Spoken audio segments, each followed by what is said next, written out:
Fala pessoal, o Voo Esporte Goiás está começando e hoje em clima de luto total, um clima de tristeza, porque nenhum dos nossos times maranhenses que disputam as principais competições do país conseguiram vencer no final de semana.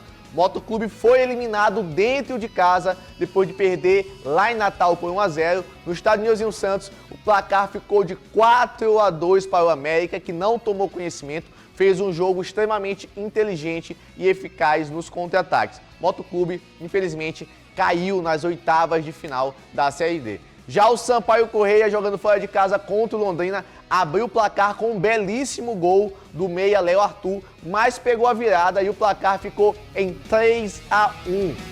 O Sampaio Corrêa acumula 7 rodadas sem saber o que é vencer, cai uma posição na tabela e olha, o clima não tá legal com a comissão técnica do Sampaio Corrêa. A torcida pede a saída do técnico Surian. Já no Motoclube, a indecisão se a comissão técnica permanece ou não, quem fica ou não fica do elenco, porque na semana que vem já tem a pré-Copa do Nordeste e o Motoclube joga contra o Retrô. Também teve a segundinha, 2 jogos, 2 empates pelo mesmo placar, de 1-1, e hoje à tarde o MAC joga. Mas tudo isso é logo depois do recado da AID Fitness. Você conhece a AID Fitness? Aqui temos uma estrutura completa esperando por você, com academia para musculação, um espaço perfeito para pilates, além de aulas de hitbox e fit dance para você dançar bastante e queimar as calorias. Contamos também com profissionais excelentes e altamente capacitados. Marque já sua aula experimental conosco. WhatsApp 99199-9131. Rapidamente pela segundinha, tanto o Tupã jogando contra o Tuntum e o Cordino jogando contra o Viana empataram pelo mesmo placar de 1-1. O primeiro jogo foi lá em Tuntum, que é um jogo muito equilibrado, só que o que marcou as duas partidas foi o desempenho técnico muito abaixo dos dois times. Tadeu Nunes, boa tarde. Segundinha, desempenho técnico muito baixo dos dois times, um placar de 1-1 igual para os dois jogos. Boa tarde, Galdense. Boa tarde a todos que nos acompanham. Por isso você está de preto, né? Luto total no futebol maranhense. Complicado. Em geral, não estou especificando as equipes. Ambas as equipes realmente nos decepcionaram muito. Uma segunda muito triste para o torcedor maranhense. É complicado hoje. Sem dúvida. Sobre a Série B do Campeonato Maranhense, o que me deixou mais preocupado, ou que me chamou mais atenção, foi o Cordino. O Cordino tinha uma grande possibilidade, uma vez que venceu o próprio Maranhão Atlético Clube, jogando em casa. E toda a força que o time do Cordino tem na sua cidade, tem no seu estádio, realmente deixou de ganhar 2 pontos importantes na classificação com esse empate 1-1 contra o Viana.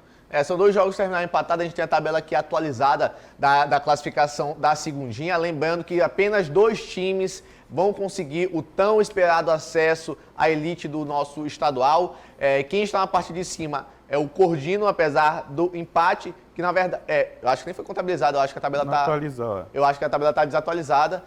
Não tá atualizada, mas fato é que o Cordino permanece na parte de cima porque vinha com bons resultados e conseguiu somar 1 ponto. Já o MAC joga hoje à tarde contra o Timon e é um jogo para o MAC se destacar e assumir a liderança, né? A vitória hoje para o MAC é importante para assumir essa liderança e assim começar a caminhar passos largos, né, para o acesso da Série A do futebol maranhense. Uma vez que toda a tradição do Maranhão Atlético Clube está em jogo na partida de hoje, porque vai precisar valer a força da sua camisa, vai precisar valer o mando de campo e vai precisar valer a honra dessa agremiação tão importante do futebol maranhense. E assim, com essa vitória, como eu falei no início, conquistando os passos largos para a Série A do Campeonato Maranhense. E só lembrando que faltam poucas rodadas, apenas 2 rodadas para essa fase de classificação e saber quem vai conseguir ter o acesso para a elite do nosso campeonato estadual. A gente vai para um rápido intervalo, na volta, o que de mais importante aconteceu no final de semana, que foi Motoclube de São Luís e Sampaio Corrêa, os nossos 2 maiores times maranhenses, não conseguiram fazer bons jogos e perderam nas suas competições.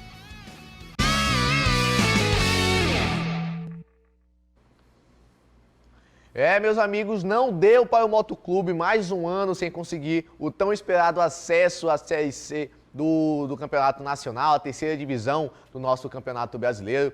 O Motoclube perdeu por 1-0 fora de casa, o América de Natal, que inclusive na partida lá de América poderia ter feito uma vantagem ainda maior, se não fosse por conta de João Paulo, que estava numa tarde muito inspirada. E no Nilzinho Santos, infelizmente, a torcida presenciou uma eliminação depois de pouco mais de 2 anos, sem público, sem torcida motense no estádio. A torcida motense foi, compareceu, apoiou, mas infelizmente não veio o resultado e a vitória e a classificação em cima do América tão esperado, por mais que o time tivesse jogado um pouco mais de bola.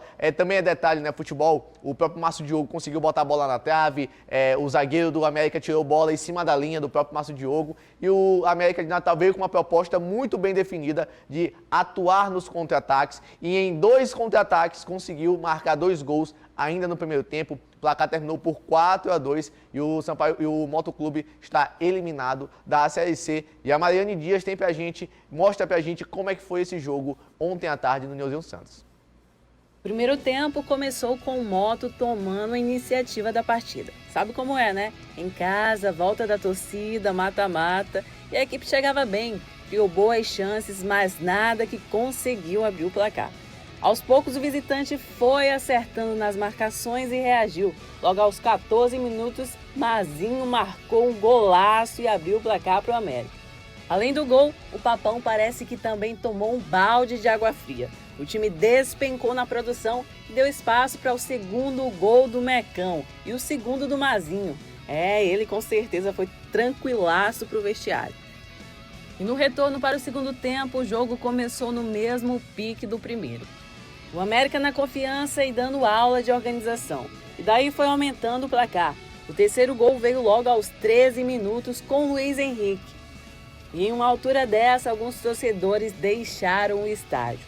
Mas Lucas Hulk, que entrou no segundo tempo, diminuiu o prejuízo aos 20 minutos. E aos 31, o Wallace Lima cobrou pênalti e deixou o placar no 3-2, que deu até uma pontinha de esperança aos torcedores. Só que aos 39 minutos, Luiz Henrique queria fazer igual o Mazinho e garantiu o segundo na partida e aproveitou para carimbar o placar e a classificação do América. Fim de jogo, Moto 2, América 4. A gente viu que foi um jogo muito corrido, muito disputado e que o América precisou de poucas chances. Tadeu Nunes para conseguir montar e finalizar, dar números finais à partida em 4-2. Infelizmente, o Motoclube não conseguiu em casa fazer o que a gente esperava que fizesse, apesar de ter começado um bom primeiro tempo, bem ofensivo, com aquele volume que todo mundo esperava, que a torcida esperava, e por pouco não consegue abrir o placar ainda no início do jogo. É verdade, eu até imaginei aqui pensando que o América iria ter outra postura, né? Naturalmente, todo time que vai jogar dependendo do resultado, já pelo empate, joga mais recuado.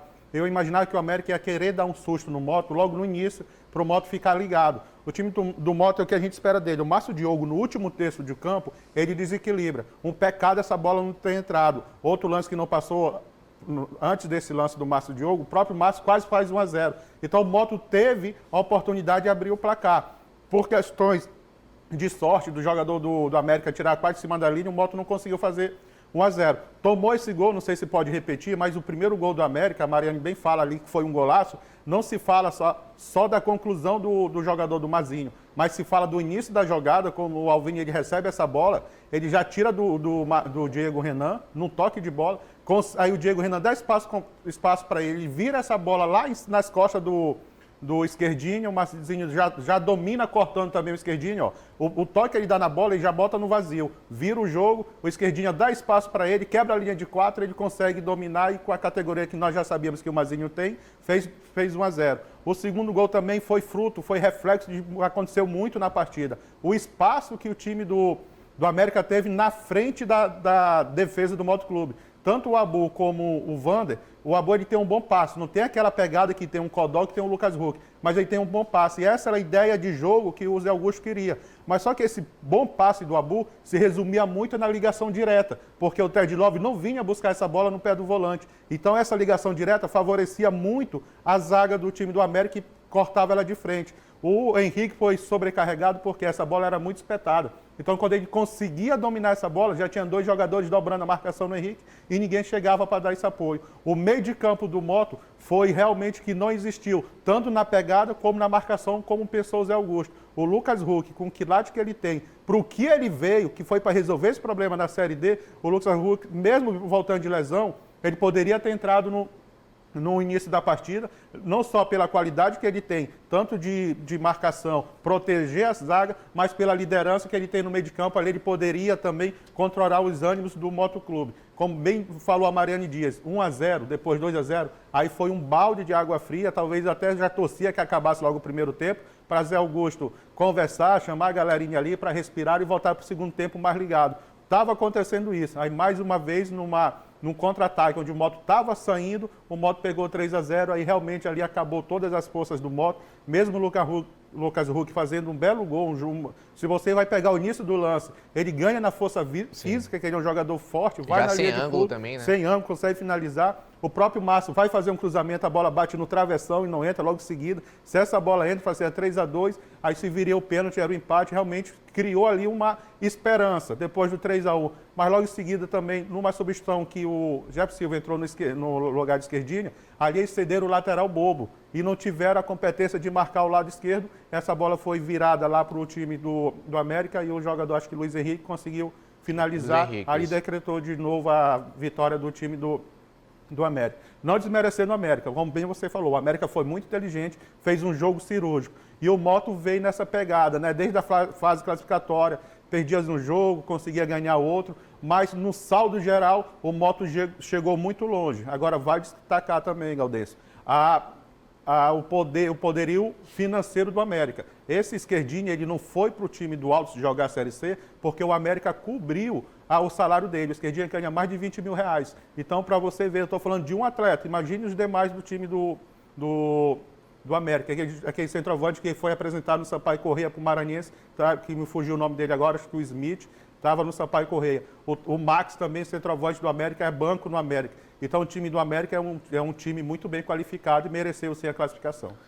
Não foi o resultado que o motense esperava depois de voltar ao estádio Nilzinho Santos, a casa do Motoclube. E vamos ouvir as palavras do técnico Zé Augusto, o que ele falou pós-jogo e pós-desclassificação. Sem dúvida, acho que mesmo se a gente fizesse o primeiro gol, saísse na frente, ia ser um jogo se tornar como se tornou aí no primeiro tempo, principalmente. Acho que as escolhas minhas feitas, principalmente na dupla de volante, acho que foi talvez errada, né? Porque a gente queria propor o jogo, a gente propôs até 13 minutos do primeiro tempo. Depois, nossos volantes saíram de trás, não compactaram, foi um time que não se compactou, foi um time que ficou muito atrás quando a gente estava atacando. Tinha um buraco imenso no meio do campo, né? A gente é ciente disso. Eu acho que não foi aquilo que a gente pensou sobre o jogo. Erro meu, eu assumo essa responsabilidade. Porque entramos como eu te falei, entramos com 2 volantes para propor o jogo e jogar em cima do adversário. Além dos 13 minutos, nós não jogamos em cima do adversário. Nosso time ficou lá atrás, com um buraco imenso entre defesa e ataque. O time engoliu o nosso time no primeiro tempo, no meio do campo, saía tocando como queria. E quando chega com a bola dominada já na nossa área, é difícil de parar. Eu acho que essa é a leitura. Fizemos algumas escolhas erradas, isso é normal, porque a gente pensa de um jeito. Olha, eu quero aqui parabenizar, inclusive, o técnico Zé Augusto, que fez um bom trabalho sim, teve a desclassificação. E o parabenizar o Zé Augusto, o técnico Zé Augusto, é por ter sido homem o suficiente para reconhecer que errou na formação tática que ele colocou dentro de campo, com um meio de campo ali, uns volantes que não conseguiram fazer a partida como ele quis, e ele deixou bem claro, muitas vezes a gente pensa uma coisa, dentro de campo acontece outra, eu assumo o erro que foi meu de uma formação tática que não funcionou dentro de campo. Tentei resolver no segundo tempo, mas já era um pouco tarde demais, por mais que a gente tivesse conseguido os 2 gols. E é de se ressaltar isso. E só para completar, para você também comentar, semana que vem já é pré-Copa do Nordeste. Vai mudar a comissão técnica? Não, eu não mudaria. Se eu for direção do Moto, permanecer com o Zé Augusto. Eu me lembro que eu falei aqui do Zé Augusto no jogo contra o Castanhal, no jogo de volta lá no Pará, que ele foi fundamental nas escolhas dele, na forma que o Moto entrou para jogar e nas alterações. Ele pensou no jogo, quando o treinador pensa no jogo, ele não pensa só para si. Ele leva isso para a comissão técnica e leva para os atletas. Tem dia que dá certo, tem dia que não dá. Mas o único culpado ou o único acertado é o próprio treinador, porque cabe só a ele a decisão final. Não deu certo, infelizmente, isso acontece. Agora o Moto tem uma nova oportunidade, já na próxima semana, quando o retrô. É um jogo muito importante. A torcida está chateada, está sentida, está beleza. Todo mundo fica, não só a torcida. A imprensa que vive do futebol maranhense também ficou triste. Mas aí tem que virar a página e encarar esse novo desafio. Parabéns à torcida do Moto, que fez seu papel. Foi muito lindo ver aquela torcida do Moto de volta aos estádios. E eu creio novamente que essa torcida vai incentivar contra o Retrô na pré-copa do Nordeste. Uma última informação é que quanto à torcida contra o Retrô ainda não é certeza, porque infelizmente alguns torcedores do Motoclube jogaram alguns objetos dentro de campo, garrafas de água, latinhas de cerveja, e o juiz relatou na súmula, e normalmente quando isso acontece o time é punido com a perca, né, da sua torcida agora, dentro de campo. Agora o árbitro também, ele atrapalhou muito o jogo. A arbitragem também é questionável. Eu vou contar um segredo aqui para eu tomando café da manhã. Hoje eu procurei o cidadão no Instagram, não achei. No Twitter também não achei, mas eu vou achar ele e eu vou falar umas verdades para ele, porque não pode acontecer o que aconteceu ontem contra o Motoclube. Algumas decisões dentro de campo questionáveis, sim, com certeza. A gente vai para um rápido intervalo. Na volta tem Sampaio Corrêa, que amarga o 7º jogo sem saber o que é vencer.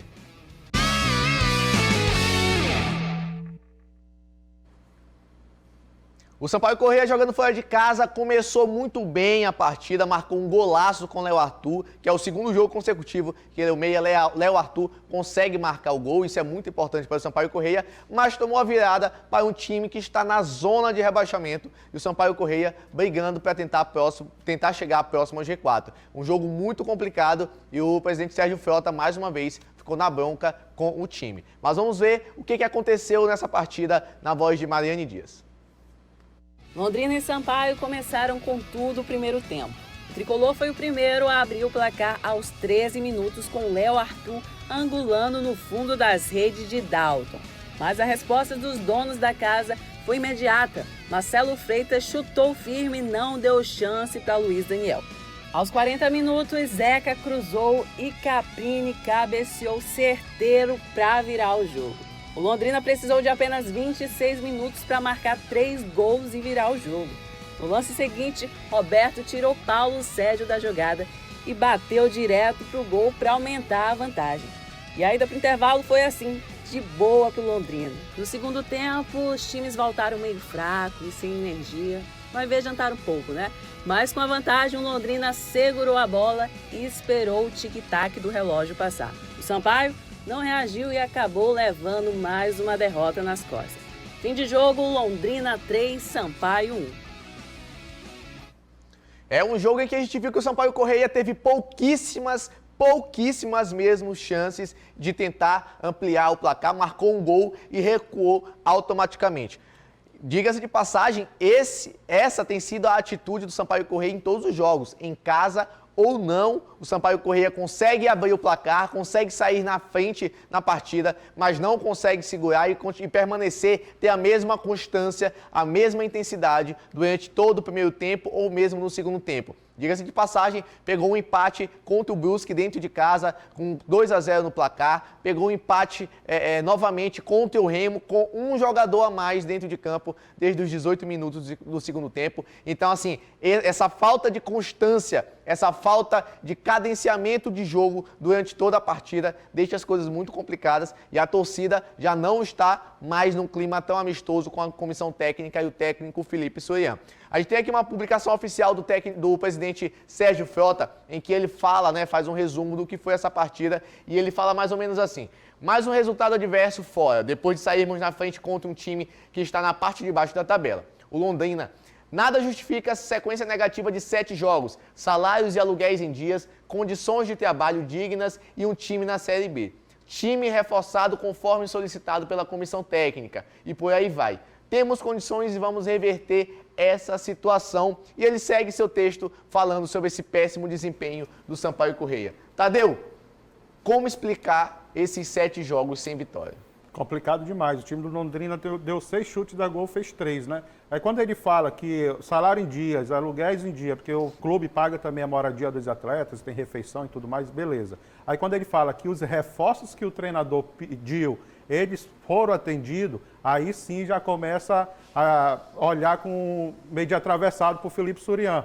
Porque o que o Felipe pediu foi feito, o Sérgio Frota entregou a ele. E outra coisa, quando houve aquela proposta para ele sair do Sampaio Corrêa, o Sampaio Corrêa, dentro das suas limitações, conseguiu ainda dar um aumento superior do próprio teto do Sampaio Corrêa. Todas as condições foram dadas ao treinador. O resultado, sim, dentro de campo não está mais correspondendo com a expectativa da torcida, da própria diretoria do Sampaio Corrêa. O Felipe Surian vai continuar? Eis a questão. Esperando ele chegar aqui em São Luís, vão ter uma conversa com a diretoria. Eu também, assim, às vezes eu penso, não, vale a pena tirar. Se o Sampaio Corrêa já se conformar com a Série B e achar o sonho da Série A já mais distante, que na minha opinião agora ficou muito difícil, e o Sampaio quiser reduzir a folha, pelo menos da comissão técnica, pode procurar um treinador que seja mais barato, que venha manter o Sampaio Corrêa, porque o Sampaio Corrêa também não cai. Agora, para subir, eu já acho muito difícil. Então, se o Sampaio pensar e querer economizar, a vinda de um treinador, até uma comissão técnica até mais barata, já começa a passar pela cabeça do Sérgio Frota assim. A gente tem aqui a tabela de classificação atualizada, por favor, na tela. O Sampaio Corrêa, com a derrota fora de casa para o Londrina, caiu uma posição, antes 10º colocado, agora 11º colocado. E aí já liga aquele sinalzinho de alerta, porque a gente já começa a ver o Sampaio Corrêa do outro lado da tabela, né? São 2 lados, 10 times de cada lado. Já começa a ver o Sampaio Corrêa no outro lado com 37 pontos. O Sport Goiás vai finalizando, a gente está chegando no final do Sport Goiás. Amanhã tem muito mais sobre a Série B, os outros jogos que mudaram a tabela, porque não só o Sampaio Corrêa jogou, mas o que fica é uma insatisfação enorme, tanto pelo torcedor motense quanto pelo torcedor boliviano, porque o Sampaio Corrêa, na situação em que estava, e que o próprio Felipe Surian conseguiu colocar o Sampaio Corrêa em diversas rodadas dentro de G4. Hoje em dia, o próprio Felipe Surian deixa o Sampaio Corrêa numa situação que não faz com que o time jogue. Infelizmente, o Motoclube cai nas oitavas e agora é pensar na pré-copa do Nordeste. E hoje, pelas informações de bastidores que nós temos, a comissão técnica vai se reunir com a diretoria do Moto e tentar definir o caminho a ser traçado, o restante do planejamento do ano. O Sport Goiás vai ficando por aqui. Amanhã a gente volta com muito mais informação.